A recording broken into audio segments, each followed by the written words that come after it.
Welcome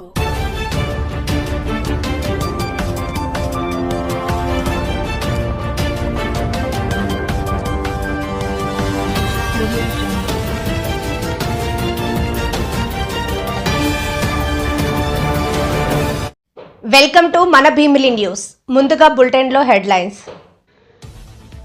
అక్రమాలకు అవినీతికి తావు లేకుండా ఇసుక సరఫరా చేపట్టే కార్యక్రమానికి ప్రభుత్వం శ్రీకారం. కుప్పంలో 4 రోజుల పర్యటన చేయనున్న నారా భువనేశ్వరి. 6 నెలలుగా ఈ ప్రభుత్వం చేస్తున్నది ప్రతిపక్షంపై కక్ష సాధింపు చర్యలు మాత్రమే. చంద్రబాబు పూర్తిగా చంద్రముఖిగా మారిపోయారు. సీఎం చంద్రబాబుపై జగన్ కామెంట్స్. గతంలో ఎన్నడూ లేని విధంగా తిరుపతి పవిత్రతను మంటగలిపేలా కూటమి ప్రభుత్వంలో ఆకృత్యాలు. ఎన్నికల ప్రచారంలో ప్రతిపక్షంలో ఉన్నప్పుడు వాలంటీర్ల మీద చూపించిన ప్రేమ ఇప్పుడు ఎక్కడా?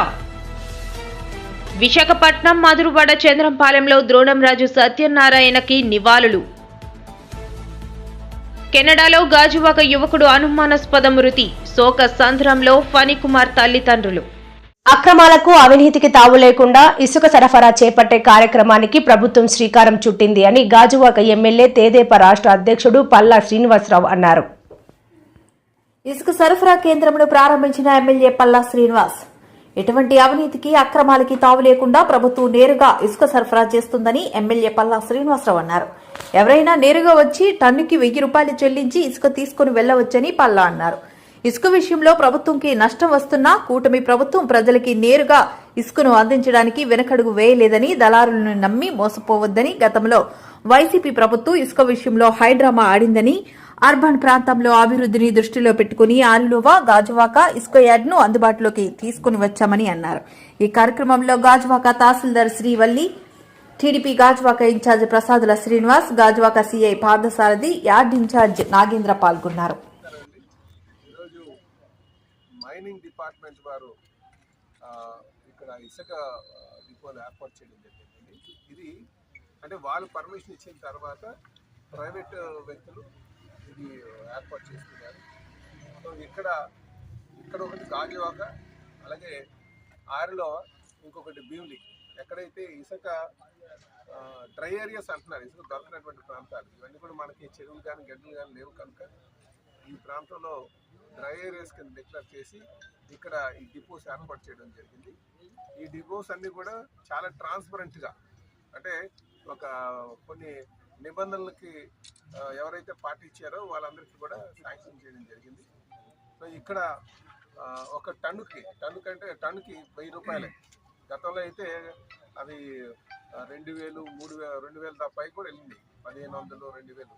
అలా కాకుండా ఏ సీజన్లో అయినా సరే 1000 రూపాయలకే ఇక్కడ టన్ రేట్ ఫిక్స్ చేయడం జరిగిందండి గవర్నమెంట్. కనుక ఇది ప్రజలందరూ కూడా వినియోగించుకోండి అని చెప్పేసి మరి మీ ద్వారా తెలియజేస్తున్నాం.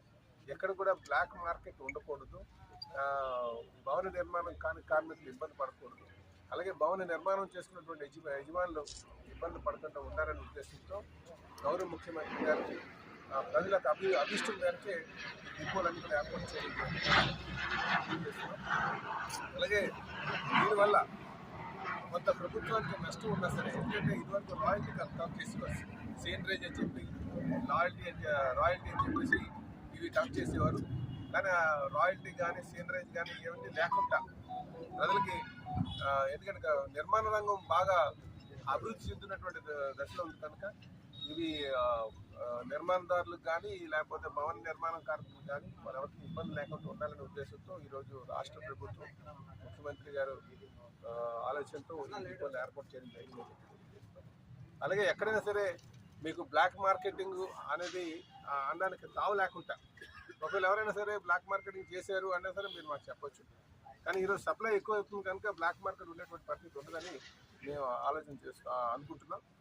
అలాగే కొంతమంది మా దగ్గర కూడా వచ్చారు, ఎలాంటి ఎప్పటి నుంచో మేము లోడ్ తెచ్చుకొని అమ్ముకుంటున్నామండి, మా జీవితాలు కొంచెం రోడ్డు మీద పడిపోయేటట్టు ఉన్నాయండి అని చెప్పేసి వాళ్ళకు కూడా ఇబ్బంది పడకుండా ఉండేటట్టుగా మేము ఆలోచన చేస్తామని చెప్పేసి కూడా ఈ సందర్భంగా తెలియజేస్తాం.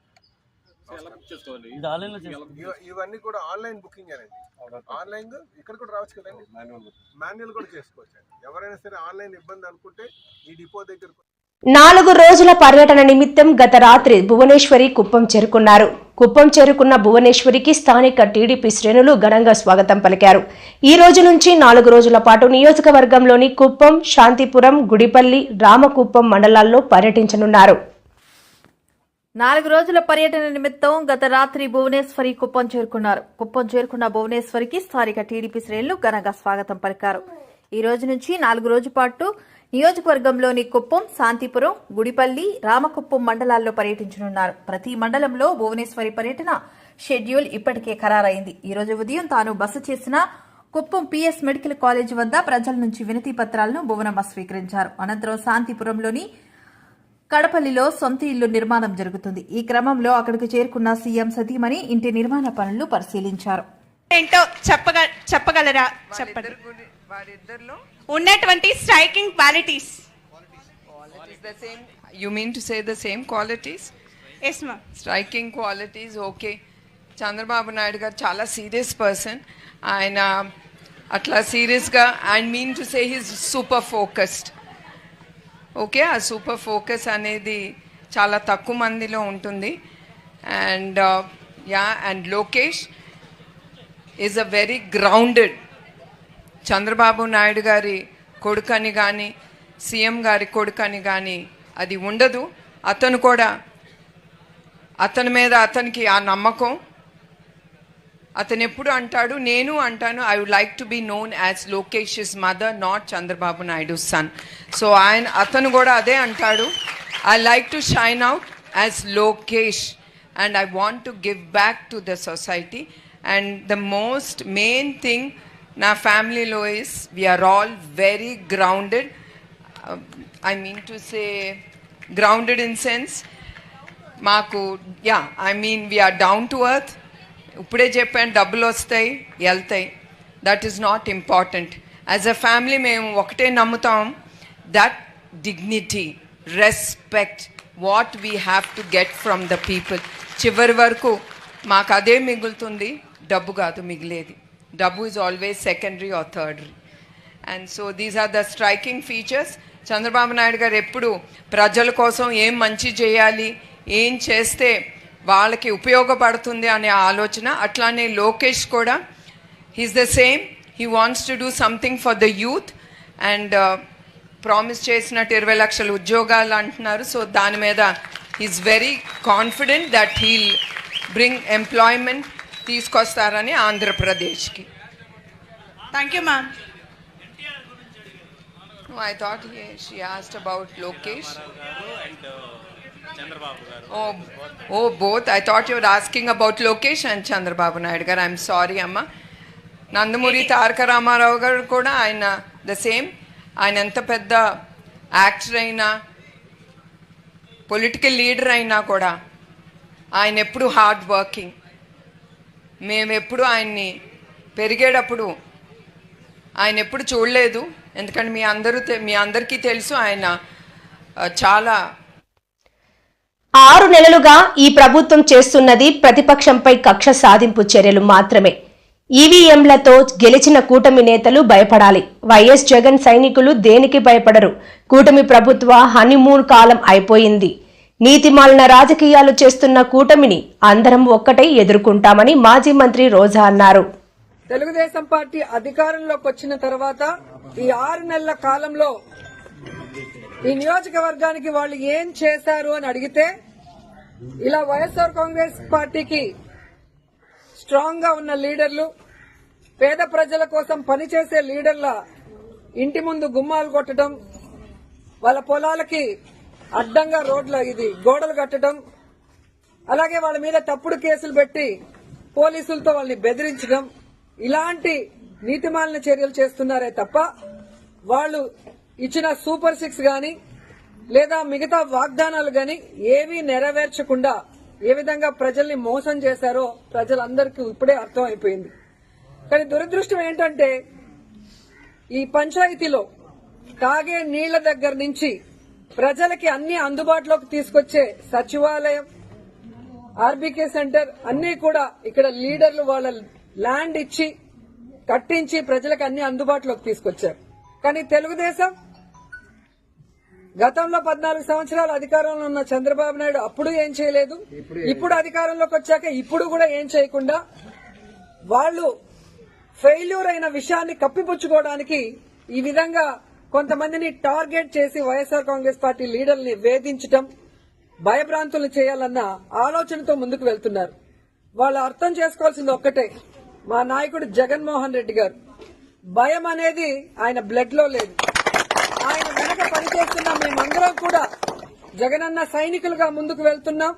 ఎవరికి భయపడే పరిస్థితి లేదు. ఎందుకంటే వైఎస్ఆర్ కాంగ్రెస్ పార్టీలో మేమెవరు తప్పు చేయలేదు. 5 ఏళ్లు కూడా ప్రజలకి మంచే చేశాం, నియోజకవర్గాలన్నీ అభివృద్ధి చేశాం. ఈ రోజు మీరు మోసంతో అధికారంలోకి వచ్చారు, ఈవీఎంలు మ్యానిపులేట్ చేసి వచ్చారు, ఏ విధంగా సూపర్ 6 అంటూ ప్రజల్ని మోసం చేసి వచ్చారు. మీరు సిగ్గుపడాలి, మేము సిగ్గుపడాల్సిన అవసరం లేదు. కానీ ఈ రోజు టీడీపీ వాళ్ళని హెచ్చరిస్తున్నాం, ఇలాంటి పనికిమాలిన కార్యక్రమాలు మరొకసారి చేస్తే సహించేది లేదు.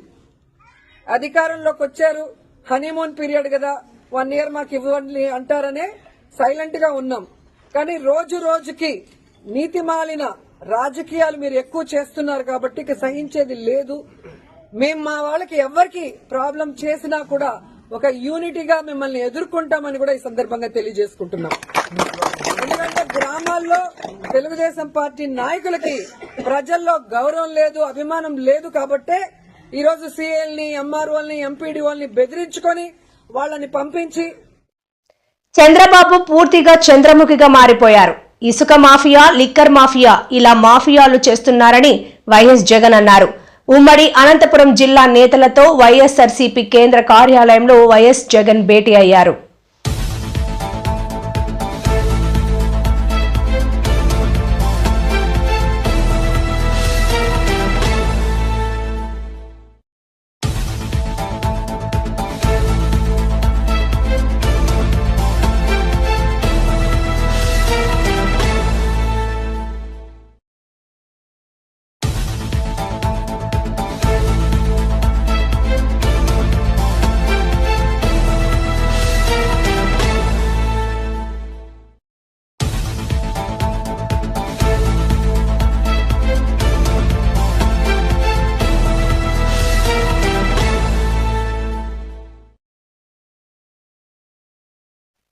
గతంలో ఎన్నడూ లేని విధంగా తిరుపతి పవిత్రతను మంటగలిపేలా కూటమి ప్రభుత్వంలో ఆకృత్యాలు జరుగుతున్నాయని టీటీడీ మాజీ చైర్మన్ వైఎస్ఆర్ కాంగ్రెస్ పార్టీ అధికార ప్రతినిధి భూమక కరుణాకర్ రెడ్డి ఆవేదన వ్యక్తం చేశారు. తిరుపతిలో ఈ రకమైనటువంటి అసాంఘిక కార్యక్రమాలకు నిలయాలుగా రెస్టారెంట్లు లేదా హోటళ్లు ఉన్నాయన్నటువంటి ఎప్పుడు కూడా వినలేదు, కనలేదు. మొదటిసారిగా తిరుపతిలో అంటే మరి చంద్రబాబు నాయుడు గారు తిరుపతి పవిత్రతను కాపాడుతాను అని వీరదండాలు వేసుకొని మాట్లాడుతున్నటువంటి పరిస్థితులలో రోజులలో తిరుపతిలోనే ఈ రకంగా మత్తు పదార్థాలు, మాదక ద్రవ్యాలు, అమ్మాయిల పట్ల అసభ్యకరమైనటువంటి చర్యలు, అమ్మాయిలతో డాన్సులు, ఈ డీజే సౌండ్లు ఇవన్నీ కూడా తీవ్ర కలతలకు గురి చేస్తున్నాయి. ఆక్షేపించవలసినటువంటి అవసరం ఉన్నది. తిరుపతిలో ఉన్నటువంటి ప్రజలందరూ కూడా పెద్ద ఎత్తున దీని మీద ఆలోచించాలి. తిరుపతిలో ఒక దుష్ట సంస్కృతికి బీజాలు పడినాయి. ఈ బీజాలను వెంటనే మనం పెకలించి వేయాలా. పోలీసు అధికారులు, ముఖ్యంగా ఎస్పీ గారు, అలాగే ఎక్సైజ్ అధికారులు వీళ్ళందరూ కూడా అప్రమత్తంగా ఉండాలి. ఇలాంటి వార్త వచ్చిన తర్వాత స్పందించడం కాదు, ఇలాంటి ఏదైనా అసాంఘిక చట్ట వ్యతిరేక చర్యలు చేస్తున్నటువంటి వాళ్ళ మీద నిఘాను పెంచవలసినటువంటి అవసరం ఉన్నది. ఈ రోజున బ్రాందీ షాపులు విచలవిడిగా తెలుస్తున్నారు అన్నటువంటి విషయం ప్రతి ఎక్సైజ్ అధికారికి తెలుసును. ప్రతి ఎక్సైజ్ అధికారి కనుసన్నలలోనే తిరుపతిలో 7 గంటలకే ఉదయం బ్రాందీ షాపులు తెరుస్తున్నారు, 12 గంటలకు రాత్రులు మూస్తున్నారు. ప్రతి బ్రాందీ షాపుకు ఆనుకొని ఒక బారు వెలసింది. ఆశ్చర్యంగా తిరుపతిలో నూతన సంవత్సర వేడుకలు కూడా బహిరంగంగా జరపడం ఆపేశారు.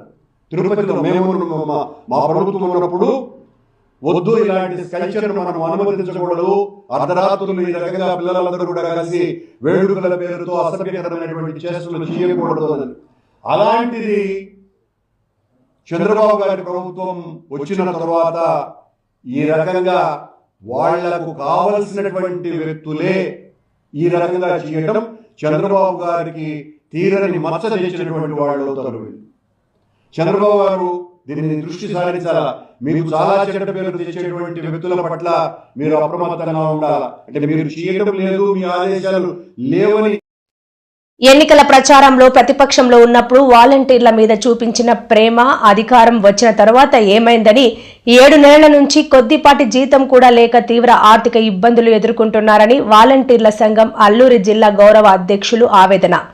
కొయ్యూరు మండలాల ప్రాంతీయ కమిటీ సమావేశం ఈరోజు చింతపల్లిలో జరుగుతుంది. ఆ ప్రాంతం నుంచి మాట్లాడుతున్నాం. వాలంటీర్లు ఈరోజు గత వైసీపీ ప్రభుత్వంలో ఉన్నప్పుడు కింద పనిచేసే దానికోసం పనిచేయడం అనేది జరిగింది. వారికి ఈరోజు దరిదాపు 7 నెలల నుంచి వేతనాలు లేకుండా వాళ్ళు ఏ రకంగా జీవిస్తున్నారో ఈ ప్రభుత్వం పక్కన పెట్టింది. కానీ ఎన్నికల్లో చంద్రబాబు నాయుడు ఇచ్చినటువంటి హామీ 5,000 వేతనం చాలదు, 10,000 వేతనం ఇస్తామని చెప్పి ఏదైతే హామీ ఇచ్చిందో ఆ హామీ అమలు చేయాలని చెప్పేసి ఈరోజు వాలంటీర్ల యూనియన్ గౌరవాధ్యక్షులుగా ఈరోజు మేము ప్రశ్నిస్తున్నాం. అంతేకాకుండా ఈరోజు వీరు చేస్తున్నటువంటి సేవల్ని ఈ ప్రభుత్వం ఉపయోగించుకోవాలి. ఉపయోగించుకొని వీరికి ఆర్థికంగా ప్రభుత్వం తోడ్పడాలని చెప్పేసి ఈ రకంగా ఈ ప్రభుత్వానికి మేము డిమాండ్ చేస్తున్నాం. లేకపోతే కనుక వాలంటీర్లందరూ స్వచ్ఛందంగా రోడ్ల మీదకి వచ్చి ఈ ప్రభుత్వం మీద పెద్ద ఎత్తున పోరాటం చేయడానికి సంసిద్ధంగా ఉన్నారు. వీరందరూ చదువుకున్నటువంటి నిరుద్యోగ యువత. అందుకని అల్లూరి జిల్లా మండలాల్లో 26, 27, 28 తారీఖుల్లో సామూహిక రిలే నిరాహార దీక్షలు చేయబోతున్నారు. దీనికి ప్రతిపక్ష పార్టీలు, ప్రజా సంఘాలన్నీ కూడా మద్దతు ఇవ్వాలని చెప్పేసి మేము కోరుతా ఉన్నాం. పేరు బర్ల కొండబాబు. నేను వాలంటీర్స్ యూనియన్ అల్లూరి సీతారామరాజు జిల్లా ప్రధాన కార్యదర్శి సిఐటి అనుబంధ సంఘం. ఈరోజు కొయ్యూరు, జీకే వీధి, చింతపల్లి మండలాల 3 మండలాల ముఖ్య నాయకులతో ఈరోజు మీటింగ్ ఏర్పాటు చేయడం జరిగింది చింతపల్లి కేంద్రంగా. గత ప్రభుత్వం మా వాలంటీరు శ్రమను దోచుకుంది. ఈ ప్రభుత్వం వచ్చి మమ్మల్ని ఆశ చూపించి, మేము అడగకుండానే ఆశ చూపించేసి ఈవేళ మమ్మల్ని పక్కన పెట్టేసింది. మన మంత్రులు కూడా చెప్తా ఉన్నారు, లేని బిడ్డని మేము పేరు ఎలా పెడతామని. బిడ్డ లేకుండానే మీరందరూ మాకు హామీ ఇచ్చారా 10,000?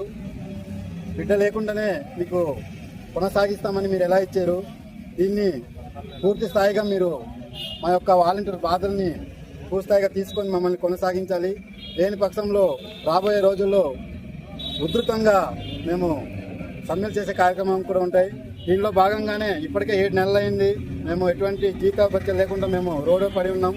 కావున దీన్ని నిరసిస్తూ ఈ నెల 26, 27, 28 విశాఖపట్నం మధురవాడ చంద్రంపాలెంలో ద్రోణం రాజు సత్యనారాయణ గారి కళ్యాణ మండపం ఆవరణలో గల ద్రోణం రాజు విగ్రహానికి నేడు జిల్లా 7వ వార్డు వైఎస్ఆర్ కాంగ్రెస్ పార్టీ ఆధ్వర్యంలో పూలమాలలు వేసి ఘనంగా నివాళులు అర్పించడం జరిగింది. సత్యనారాయణ గారు 92వ జయంతోత్సవాలు మరి జీవీఎంసీ 7వ వార్డు మరి ద్రోణరాజు సత్యనారాయణ గారి కళ్యాణ మండపంలో జరుపుకోవడం జరుగుతుంది. మరి ద్రోణరాజు సత్యనారాయణ గారు విశాఖపట్నం నగరాభివృద్ధి సంస్థ చైర్మన్గా, ఎమ్మెల్యేగా, ఎంపీగా, జిల్లా పరిషత్ చైర్మన్గా అనేకమైనటువంటి పదవులు చేసి ముఖ్యంగా మధురవాడ ప్రాంతానికి ఆయన వేసినటువంటి మాస్టర్ ప్లాన్ రహదారులు కానివ్వండి, మరి ఈ ప్రాంతం ఈరోజు ఎంత అభివృద్ధి చెందుతుందంటే ఆ రోజు ఆయన శాసనసభ్యుడిగా, పార్లమెంట్ సభ్యుడిగా, మరి ఉడా చైర్మన్గా ఉన్నప్పుడు చేసినటువంటి బాటలే ఈరోజు ఇంత అభివృద్ధి చెందుతుందని చెప్పి తెలియజేసుకుంటూ ఆయన ఆత్మకి శాంతి చేకూరాలని మరి మధురవాడ 7వ వార్డు వైఎస్ఆర్ కాంగ్రెస్ పార్టీ తరఫు నుంచి ప్రగాఢ సానుభూతి, సంతాపం తెలియజేస్తున్నాం. జీవీఎంసీ 7వ వార్డు మధురవాడ చంద్రంపాలెం దగ్గర ఉన్న కృష్ణానగర్ లేఅవుట్లో ఉన్న ద్రోణరాజు గారి కళ్యాణ మండపం వద్ద ఆయన విగ్రహానికి పూలమాలలు వేసి ఘనంగా నివాళులు అర్పించడం జరిగింది వైఎస్ఆర్ కాంగ్రెస్ పార్టీ తరఫున. ద్రోణరాజు సత్యనారాయణ గారు ఈ ప్రాంతానికి అనేక విధాలుగా అభివృద్ధి సంక్షేమ కార్యక్రమాలన్నీ చేపట్టి ముందు చూపుతో మధురవాడ ప్రాంతాన్ని మరి ఈరోజు స్వర్గీయ ద్రోణరాజు సత్యనారాయణ గారి 92వ జయంతి సందర్భంగా ఈరోజు జిఎంసీ 7వ వార్డులో మధురవాడ నాయకులు అందరం కూడా రోజులకి జయంతి జరపడం జరుగుతుంది. మరి మధురవాడకి బీజం వేసిన నాయకుడు ద్రోణరాజు సత్యనారాయణ గారు. మరి అలాంటి నాయకుడు చేసిన పనులు ఈరోజు స్కూల్స్ కానివ్వండి, మధురవాడ డెవలప్మెంట్ కూడా, మధురవాడ అంటే తెలియని పరిస్థితుల్లో కూడా మధురవాడ ఒకటి ఉంది అని గుర్తింపు తెచ్చిన నాయకుడు ద్రోణరాజు సత్యనారాయణ గారు. మరి అతను ఆత్మ శాంతి కోర్చాలని మనసుకుంటూ కోరుకుంటున్నాం. అందులో ముఖ్యంగా జిల్లా పరిషత్ హై స్కూల్ కానీ, ఆ రోజు ఇక్కడ మధురవాడ ప్రాంతంలో బ్యాంకులు ఎక్కడా లేకపోతే గ్రామీణ బ్యాంకును తీసుకురావడం కానీ, అలాగే ఎండాడ క్వారీ సంబంధించి కానీ అనేకమైన కార్యక్రమాలు, అలాగే అభివృద్ధికి అయితే రోడ్లు, కాలువలు, అలాగే విద్యుత్తు అన్నీ కూడా ద్రోణరాజు సత్యనారాయణ హయాంలో మధురవాడ ప్రాంతానికి ప్రప్రథమంగా అభివృద్ధి చేయడం జరిగింది. అలాంటి నాయకుడు మన మధ్యలో లేకపోవడం చాలా బాధాకరం. ఆయన స్మరించుకుంటూ ఆయన జయంతి కార్యక్రమాన్ని ఘనంగా జరుపుకోవడం జరిగింది. విశాఖ కెనడాలో గాజువాక యువకుడు అనుమానాస్పద మృతి. ఉన్నత చదువుల కోసం కెనడాకి వెళ్లిన విశాఖ యువకుడు హాస్టల్లో నిద్రిస్తూ అనుమానాస్పద స్థితిలో మృతి చెందిన ఫణికుమార్. శోకసంద్రంలో ఫణికుమార్ తల్లిదండ్రులు. కెనడాలో గాజువాక యువకుడు అనుమానాస్పద మృతి. ఉన్నత చదువుల కోసం కెనడాకి వెళ్లిన విశాఖ యువకుడు హాస్టల్లో నిద్రిస్తూ అనుమానాస్పద స్థితిలో మృతి చెందిన ఫణికుమార్. నిద్రలో గుండెపోటుతో యువకుడు మృతి చెందాడని తల్లిదండ్రులకి ఫోన్ చేసి చెప్పిన ఫణికుమార్ మిత్రులు. శోకసముద్రంలో ఫణికుమార్ తల్లిదండ్రులు. నమస్కారం అండి అందరికీ. నా పేరు పిల్లి నాగప్రసాద్ అండి, గాజువాక. మా పెద్ద అబ్బాయి పిల్లి ఫణికుమారు ఆగస్టు 21న కెనడా వెళ్ళాడు సార్. కల్గరీ అనే ఊరు చదువుకోవడానికి, ఎంఎస్ చేయడానికని 1 ఇయర్ ఎంఎస్ కోర్సు. తీరా మాకేమో 14వ తారీఖు ఉదయం శనివారం ఫోన్ వచ్చింది సార్ చనిపోయాడని. ఎలా చనిపోయాడు ఏంటని వాళ్ళ రూమ్మేట్ చెప్తే, వాళ్ళ రూమ్మేట్ని అడిగితే ఏమో తెలీదు, నేను ఎమర్జెన్సీ దగ్గరికి ఫోన్ చేశాను, అందరూ వచ్చారు, వచ్చి బాడీని తీసుకెళ్ళిపోయారు, నో మోర్ అని డిక్లేర్ చేశారు అని చెప్పారు సార్. దయచేసి మేమేమో ఇక్కడ పల్లా శ్రీనివాసరావు ఎమ్మెల్యే గారిని, కలెక్టర్ గారిని తలిపేసి వెంటనే స్పందించారు సార్. బాగా ఎంపీ గారితో మాట్లాడారు, ఢిల్లీ నుంచి ఎంపీ గారు కూడా చాలా బాగా స్పందించారు సార్. కలెక్టర్ గారిని కలిసాం సార్, కలెక్టర్ గారు కూడా చాలా బాగా స్పందించారు సార్. మన గౌరవ ముఖ్యమంత్రి చంద్రబాబు నాయుడు గారు, మళ్ళీ పవన్ కళ్యాణ్ గారు, లోకేష్ గారు దయచేసి అందరూ మాకు సహకరించి మా అబ్బాయి బాడీని మాకు ఇప్పించవలసిందిగా ప్రార్థిస్తున్నాను సార్. మీ పత్రికా రంగం కూడా స్పందించి మా అబ్బాయి బాడీని చాలా ఎంత వేగంగా ప్రభుత్వ సహకారంతో తీసుకొచ్చి ఏర్పాట్లు చేయమని ప్రార్థిస్తున్నాను సార్.